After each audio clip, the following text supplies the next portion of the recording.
Hi, I'm Justin with the FormKit team, and today I'm going to be talking to you guys at Sailsconf about conquering forms with Sails and FormKit.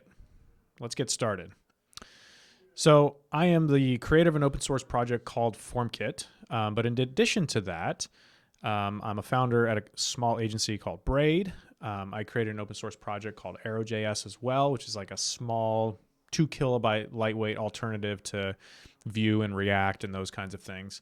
AutoAnimate is a library that automatically animates DOM elements coming in and out of the DOM or moving around in the DOM. It's sort of like a one-line drop-in. It's really cool. You should check it out. And Vue Formulate, which is sort of the spiritual ancestor of FormKit. So what are we going to talk about today? Well, specifically, we're going to talk about forms and web forms and why they're hard and what some possible solutions are. So why forms are hard, theoretical solutions, and then finally how FormKit tries to solve those. What are the implementation details of how FormKit solves forms? But before we get into that, I think it's necessary to address one of the claims that you do see out there, which is basically forms are easy. In fact, you should just use form data, maybe with some native validation functions on the HTML, and that's all you need, right? And the reality is yeah, that is all you need actually. And you should do this. If your forms are very, very simple, then don't over-engineer them and don't put additional complexity into place. But the reality is that most of us spend a dramatic portion of our budget as developers, our time as developers, working on forms. And that's because they are not fundamentally just simple form data. Or how about this one? Forms are easy because the frameworks have solved it, right? Vue solved forms or React solved forms. And so that's why they're easy now. And this is actually pretty popular out there. There's an interesting quote from Ryan Florence, who's the creator of Remix for React, that says, "I don't think there should even be form abstractions. Forms are fundamentally markup, user interactions, event handlers, state management, and requests between Vue, Svelte, React." I'm putting those in there. What will a form library add here? Toss in some validation functions and be done with it. But yet this is like a live view of what it feels like to actually build forms on the modern web. It's like a giant Rube Goldberg machine of complexity. Every single one is unique and different, and it takes forever to get up to speed on how this actually works. So just a real brief history here of how we got to this point and why it's so painful. So if you think about a timeline, going all the way back to 1995 when the input tag was first introduced into the HTML spec. And we'll have that there on our timeline there on the bottom. And on the top, we have what I'm calling the agony axis, which is just how painful is it to build complex forms at any given point in time. And so from 1995 on, the agony axis is going to go from trivial to kill me now. This is incredibly painful. And so from the very beginning, forms were relatively easy. I mean, there's even a gap. There's a 2-year gap between when the first input tag was introduced and JavaScript was introduced, where there literally was nothing else that we could actually do with forms other than just the form data submission. And I would call that sort of like the easy, gentle period. Our ambitions for forms were very small. 1999 is when I first started writing web forms, and I would call this sort of a golden age because everything was simple. Everything was relatively simple. You just had a few fields, and then you submitted to the backend. The backend handled everything, and that's the way you had to kind of think about it. But then in 2006, something changed. jQuery made it easy to create AJAX requests. And all of a sudden, we started submitting, our ambitions for what a form should do increased. We started submitting more and more complex information to the backend. And we kind of see the pain, the vector of pain start to increase from 2006 on. And this is just really a product of the fact that the web was getting better in terms of what it actually does, at least. And then in 2013, when React got introduced, things just went haywire. The level of complexity and the level of ambition of what our apps could do started to grow dramatically. Now, fortunately, I think when Vue came out in 2014, it actually got a lot better because Vue had vModel, which it sort of imported from the Angular system. But it sort of started to make forms a little bit easier, but that was in 2014. And since then, the ambition for what the web can do has continued to grow. So, I mean, that's 10 years ago, basically. For 10 years, we've been using roughly the same tools, but building more and more complicated apps. And so we just kind of see this vector of pain heading off into the distant horizon. And, now we're here in 2023, and the reality is that forms are painful. They just are. And there's a lot of reasons why. So I've just sort of bullet pointed a whole bunch of the reasons that we know that forms are painful from our own experience. Like, it takes a tremendous amount of boilerplate code to actually build a good, accessible form. Accessibility itself has gotten more complicated over time. And the reality is nobody is really an accessibility expert. I mean, well, there are a few genuine accessibility experts, but that's what it takes. And yet we as the developers are tasked with building these forms in a really accessible way. And so how can we do this more efficiently? Because most developers that I know think they know a thing or two about accessibility, but the reality is they're garbage at it. And no fault on them, honestly. It's very complicated. You have things like conditional fields and state management, internationalization, those backend errors that get submitted, and that we all know we should be putting the backend errors on the fields that cause the problem, and we don't. We just put them in a big blob somewhere on the page, even though it's a bad user experience because it just takes too much work. So what's the solution? Components, right? Components are a solution. This is the solution to almost all of our modern woes. And we've got plenty of components. In fact, the internet is just littered with UI libraries and component libraries that can help you build your form. All kinds of different components are available to you. And yet, if you think about it, really it only solves a small slice of the problem. Some boilerplate code, some of the nuanced interactions and the challenges there. And it can be a really big help on accessibility because your components can be written in a really accessible way. And then you get that code reusability out of that one accessible thing. But so much of the rest of it is not really addressed. So if you think about this as like a stack of problems, components do solve some piece of it, but what is the rest of this? What is all of that? And I'd make an argument that this is fundamentally a structural problem. There's something in the structure of our forms that make them so complicated and so hard to work with. So what are some solutions to that? What are some structural solutions? Well, how about we just model the data in a store? Right? So we could, if we're in React, we could use something like Redux, and in Svelte, something like a store, in Vue, something like Pina or Vuex back in the day. Well, first rule here, let's take the word just out because we probably should never use that word when you're talking about software engineering. Nothing is just modeling data in a store. Nothing is just anything in software engineering. Well, we tried this. So in Vue Formulate 1, we tried the idea of solving the form problem by having components to solve that piece of the puzzle. So it shipped with components for our inputs that had accessibility and things like that built in. And then we wrote the rest of the library to solve the rest of the problem. And we did that by modeling everything into a Vuex store. This is a global store if you're unfamiliar with Vue. So things like the validation states and the structured data, all of the transmission and submit handlers and all that good kind of stuff was in a global store, and then your form would tap into that and model itself there. And it turns out this is a really good idea, except for this part. The actual modeling of the store was not so good. So we decided to go and look and see if we could find another solution. And we thought, okay, well, components could solve this with provide inject, or the context API in React. Provide inject is Vue's context API, basically. And so we could basically just have the form sort of self-assemble with its components internally. That would work, right? And so we tried that. So Vue Formulate 2, which was the first open source project that people really started to use. Some of you may have even used it. tried to do this. It tried to put everything inside of the component. All of the validation state, structured data, conditionals, all of the data flow was getting passed back and forth. And this was a big improvement, except for this same part. This was still a problem. All of the structured data and the conditional fields, it turns out they don't lend themselves that well to components, which was counterintuitive to us at first. And it was still a bit challenging to build.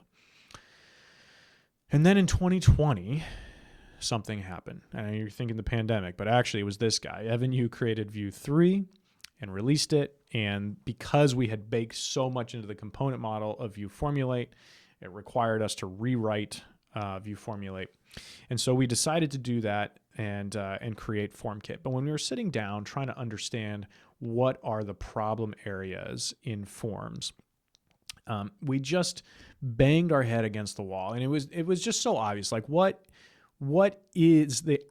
are forms so hard? What is the actual problem that we're trying to solve? It was obvious that there was a problem. It's like, it felt like everybody knew there was a problem with forms, but nobody could really describe why they were so hard. And that is when we finally had an epiphany moment. We finally figured this thing out. At least we think we did. And I want to tell you about that. So let's illustrate this by having a little API endpoint here. Here's a very simple API endpoint. It takes some information. It looks like an account edit, right? It's a put to API/account, and you can see we've got some name, email, and address that's structured, right? This is very common for the type of data that an API needs.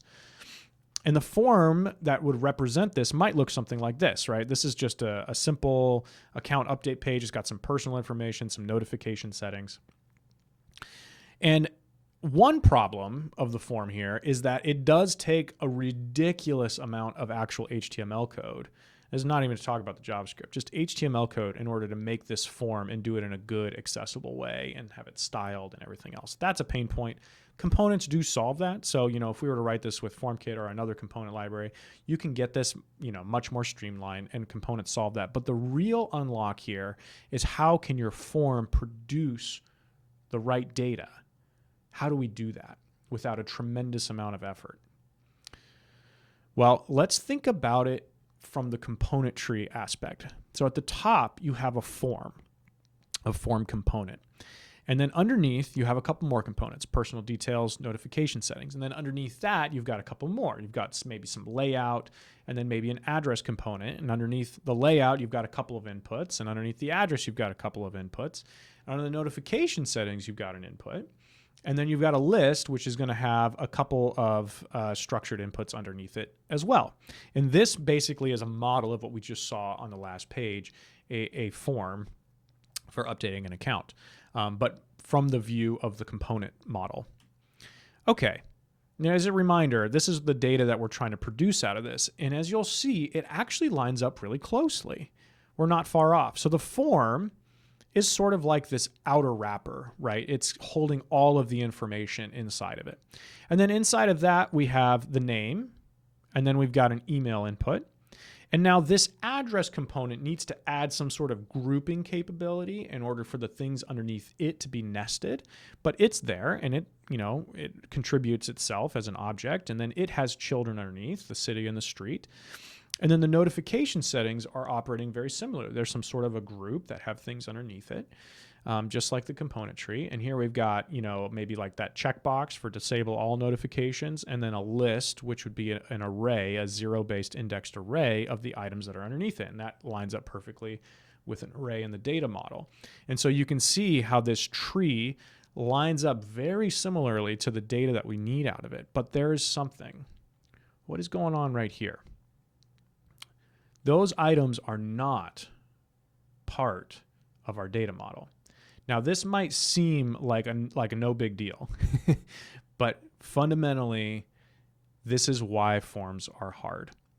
Because forms are in a tree structure that does not fall into the component tree. So if you think about the DOM tree, those are all the DOM elements that are inside of that form. And then you think about the component tree that's represented inside of that form. It looks something like this. Actually, it looks exactly like this.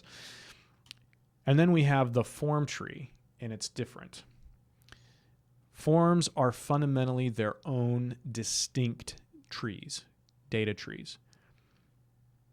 And when we try to treat them like they're not, it's just like this little girl. We're trying to fit a square peg into a round hole, and at some point we give up and we cheat and we take shortcuts. And forms, if you think about it, have actually always been their own distinct trees. Even form data, like if you have no JavaScript involved, just pure form data, it is basically a flat tree that's living inside the DOM tree. So imagine, here's that DOM, here's the same form, and this is the DOM tree for that form. And those are all the inputs that are deeply nested down inside of there. And what the form data does is it ignores the entire tree. It finds those down inside of there and then extracts them into a flat tree. And now it's not a very exciting tree. There's no structuring.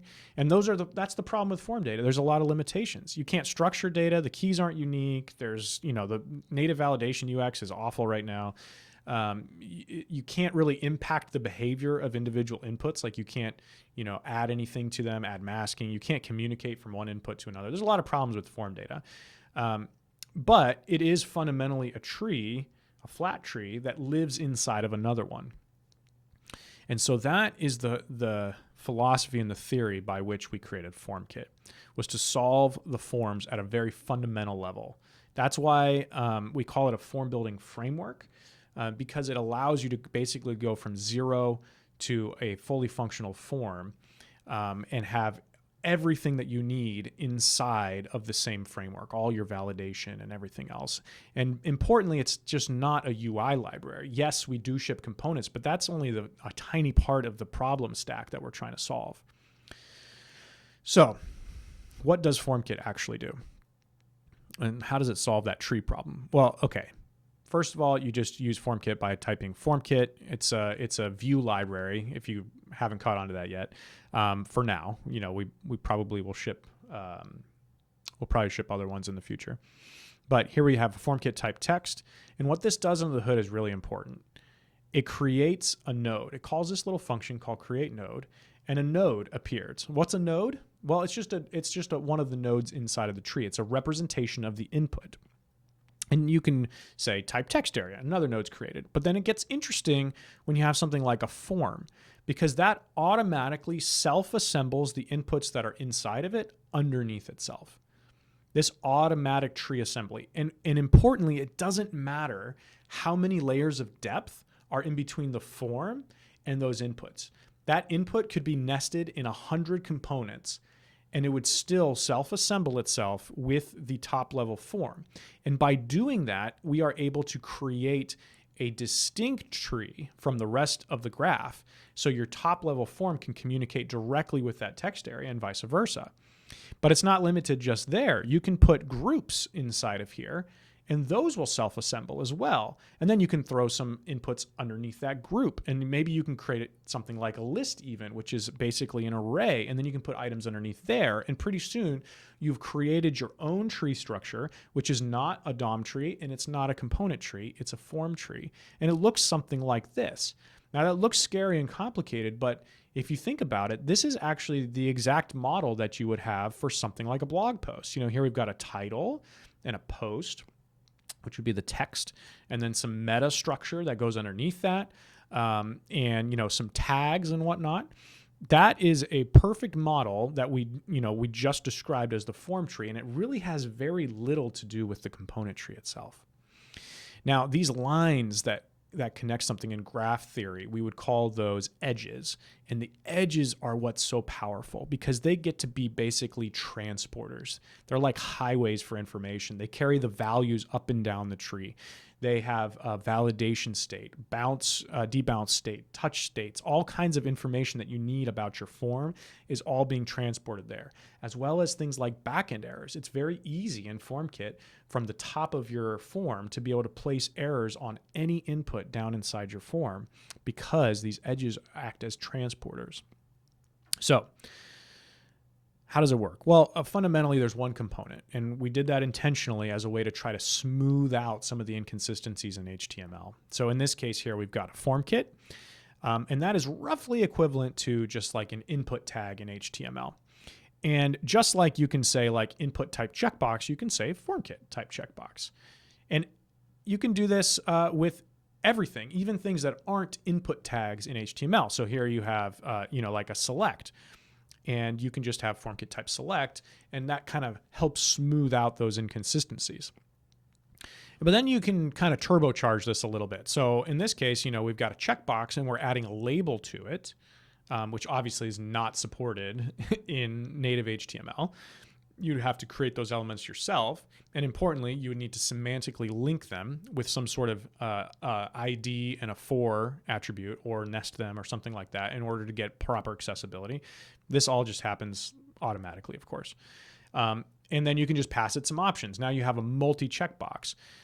And every native input is supported out of the box like this with sort of base superpowers. You've got all of the native HTML5 inputs like emails and radios, text areas, everything selects. And now we are an open source project, and we're trying to do this sort of full time. So we do have some pro inputs that we're selling, which are things that aren't part of the native HTML. So like autocompletes, ratings, stuff you would find in other UI libraries basically. And we sell those for a small fee on a project. Now, another superpower here is the fact that you can have inline validation. So you can just say validation equals, and then you just write anything you want. And this automatically performs your validation on the front end. And there's, I think, 27 or I think there's over 30 validation rules that ship with FormKit today. There's a lot. And all you need to do is you just write them right there in line with pipes in between them. You can pass arguments to them. You can write custom ones very easily as well. And the reality is that that's only one of many, many, many, many features of FormKit that I'm not going to spend time getting into. Showing is better than telling. So I'm going to give a shot here at a little bit of a live demo showing some live coding. So let me pull up a sales app. So here I've got a sales app running. Let me just start this thing up.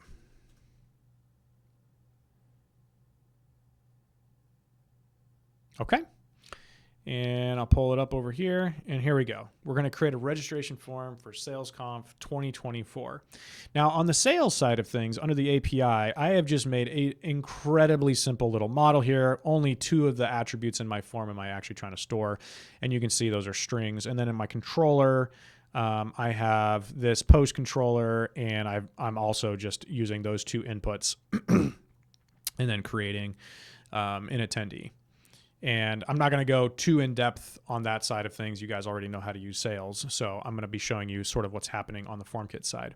So here you can see we have a view component with a FormKit type form. And then underneath it, we've got a bunch of these inputs. And I've got a few layout components in between here and whatnot. And overall, this is a pretty simple form.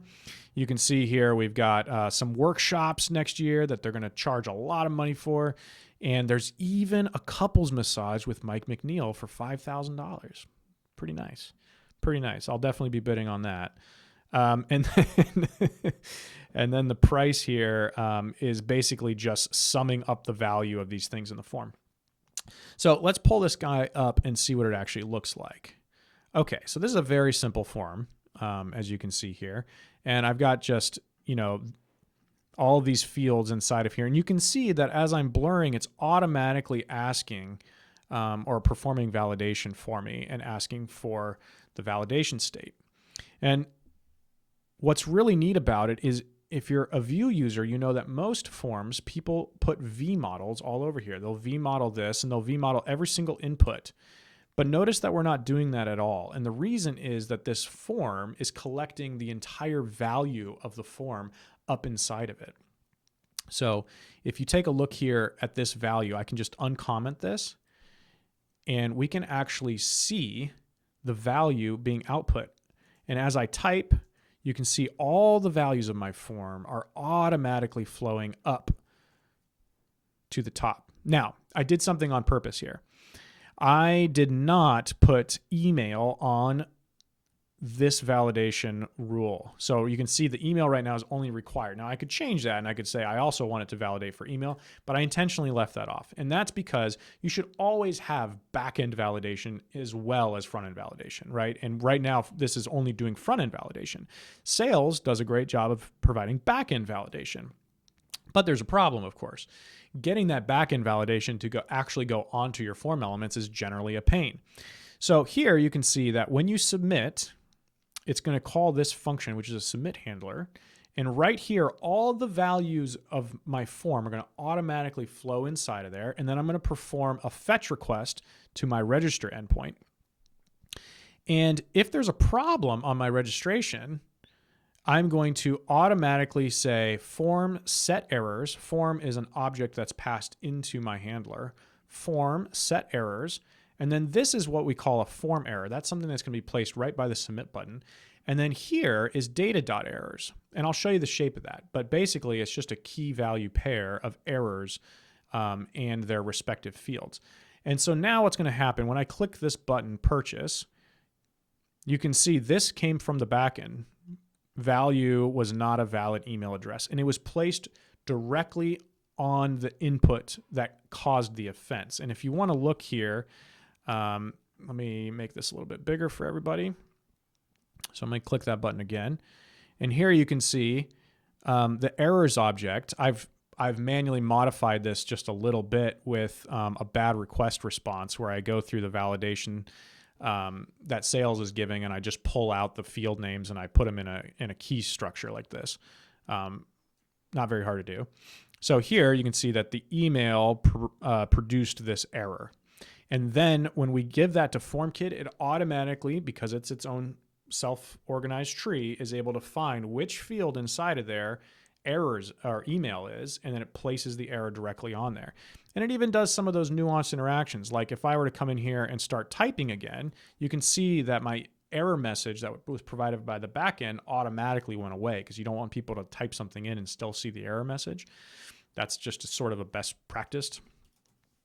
So now you can see that's all on there, right? And I click this, thank you for registering, and now we've submitted it. Great. So that's a pretty simple form, but what if it needed to get a little bit more complicated? What if the boss came and said, hey, we really need to let people buy more than one of these things at a time? Oh boy. Okay. So now you're like already panicking because you know how hard these things end up being. Well, the first thing I might do is, if we're going to have to buy more than one of these, we're probably going to need more than one address. So I'm going to take this address right here. I'm just going to pull it out, and I'm going to replace this with an address component. I don't have an address component yet, so I need to go create one. So let's see here. We're going to go address.view, and then we'll come in here. Let's see, components. I'm going to create a new address.view file, and I am going to just paste everything that was inside of here in here.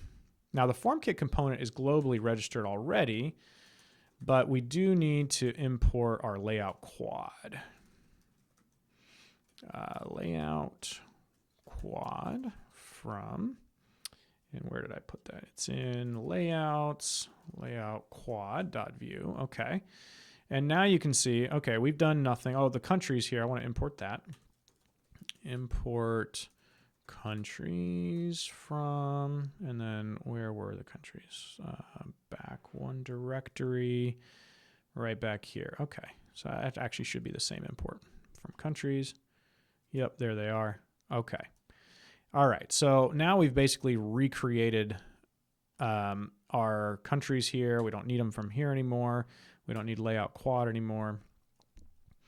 And our address is now being imported from our address component. And notice that we didn't do anything else. There was no other changes made in that process. Let's see, what do we got going on here? Layout quad. Let's see, what is my layout quad.view? Address. This is just layout. There we go. Okay, back in business. Okay, so that's easy enough. We created a form, but it would be nice if we could have more than one ticket. And if you've ever had to do this, you know that it can be a real pain to create repeatable data because of how hard it is to plumb up all those interactions. Well, fortunately, because FormKit is self-assembling a tree, we can have components like FormKit type repeater. And we can just wrap this around the inputs that are supposed to go inside of it. And because of that tree structure, they will automatically self-organize underneath there. And so then we can have an experience like this, where we can just add new items. And if we want, we can even add the address component that we created previously. And because they are also going to self-assemble, we can end up with this kind of experience immediately, where these values are all automatically going up underneath, as you can see here. And in fact, if I come up here and I just pop a name on it, let's call this tickets or something like that. Now we've got tickets with a workshop and a couples massage. And you can kind of see how we're going here. And we'll add another one. Now we've got 2 tickets here. There we go. Mateo. And we're looking good. And you can see that our data is getting structured here automatically as an array of items. And then we even have the workshops as a group underneath that. So there's all kinds of interesting things and structures that you can build this way. Let's jump back over to the presentation and finish this off. Oop, I'm at the end. Here we go. So the last other thing that I want to talk about FormKit before the end of this is FormKit Schema. And FormKit Schema is just a serializable, JSON serializable data format for storing DOM structures, components, and implementations, including FormKit forms. Well, what does that really mean? So let's imagine we just have a simple div that says hello world. FormKit Schema allows us to represent that in this kind of a structure, $EL div, and then whatever's inside of that div. And then you can take that structure, pipe it back into your FormKit schema, and render the div. Okay, well, why is that interesting? Well, why that's interesting is because this format can serialize to JSON. So you can put it in a database. You can transmit it via an API. You can use an API to assemble it. You can do all kinds of interesting things with JSON data. And then at the end, you get a fully rendered application. It's really incredible. So there's basically 3 things that you can represent. You can represent $EL, which is going to be an element.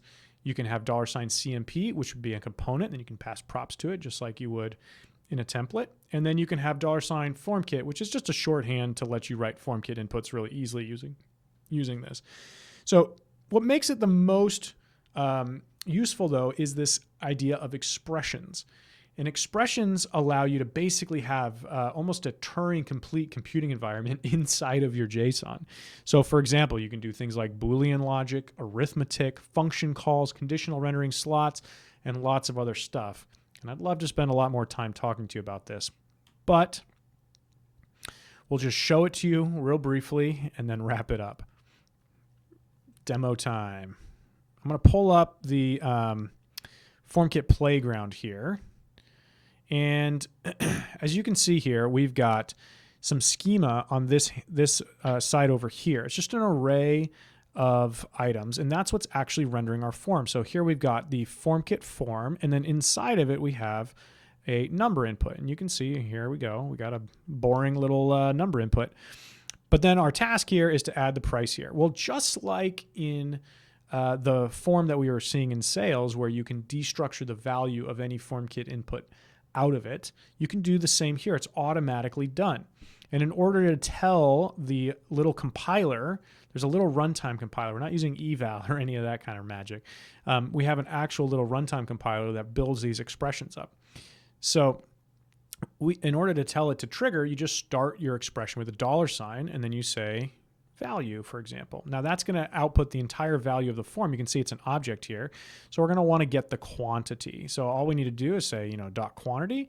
And now we're reading the quantity of our form data. So I can just increment, and you can see we automatically get reactive values. But you can do more than that. So for example, I can also add an expression here like, times 2.33. And now we're doing actual arithmetic in there. So now this could be the price of our widgets. But we can actually represent that $2.33 a little bit better because we have this reactive data object which we are piping into our FormKit schema. And then we can reference any of the values that are in there. So instead of hard coding this value, let's pull that out and just replace it with price.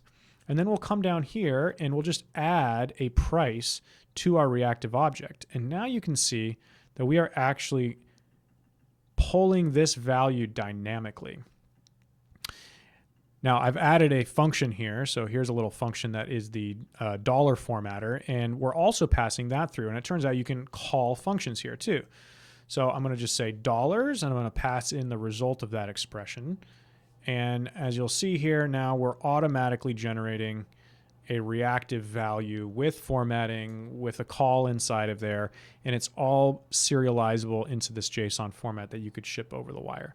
And this is a really valuable tool for building all kinds of experiences. So that's it for me. I hope you guys learned something about FormKit, and I hope that you can integrate this into your next sales project.